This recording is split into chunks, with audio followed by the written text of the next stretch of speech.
ଶ୍ୱାସ ନେଲି। ହାତରେ ଧରିଥିବା ପଶୁଜଗା ଠେଙ୍ଗା ଉପରେ ଭରାଦେଇ ସେ କିଛି କ୍ଷଣ ପାଇଁ ଭାବନାରେ ବୁଡ଼ିଗଲେ। କାହିଁ କେତେ ଥର ସେମାନେ ଏହି ରାସ୍ତାରେ ଯିବା ଆସିବା କରିଛନ୍ତି, ମାତ୍ର ତାଙ୍କ ନାତୁଣୀ ପୂର୍ବରୁ କେବେ ଏ ପ୍ରକାର ପ୍ରଶ୍ନ ପଚାରି ନଥିଲେ। ଆଜି ପଚାରିବାର କାରଣ କ'ଣ ହୋଇଥାଇପାରେ? ଅନିଚ୍ଛାକୃତ ଭାବେ ସେ ନିଜ ଦାଢ଼ି ଉପରେ ହାତ ବୁଲାଇ ଆଣିଲେ।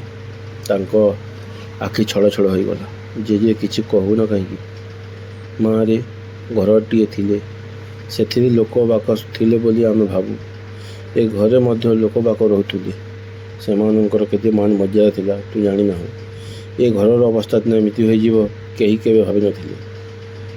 ଅହମିଦ ନାମକ ଜଣେ ଶିକ୍ଷକ ଆସି ଘରେ ରହୁଥିଲେ। ତାଙ୍କ ସ୍ତ୍ରୀ ଗୁଲବେୟା ଥିଲେ ନର୍ସ। ଠିକ୍ ତାରି ଭଳି ସୁନ୍ଦର ଝିଅଟି ତାଙ୍କର ଥିଲା।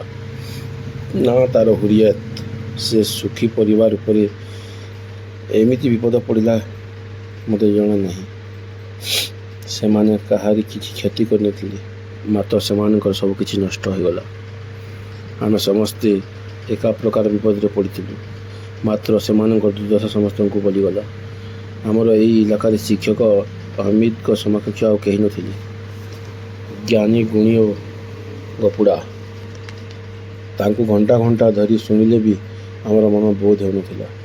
ସେ ଥିଲେ ସମସ୍ତଙ୍କର ବନ୍ଧୁ ଓ ଶୁଭେଚ୍ଛୁକ। ଲୋକେ ତାଙ୍କୁ ନିଜର ସମସ୍ୟା ଜଣାଇ ତାଙ୍କ ଉପରେ ଲୋଡ଼ୁଥିଲେ। ଶିକ୍ଷକ ହେଲେ ବି ସେ ତାଙ୍କ ଛାତ୍ରଙ୍କୁ କଡ଼ା କଥା କହୁନଥିଲେ, ବରଂ ସୁନ୍ଦର ଭାବରେ ସେମାନଙ୍କର ଝଗଡ଼ା ସମାଧାନ କରି ଦେଉଥିଲେ।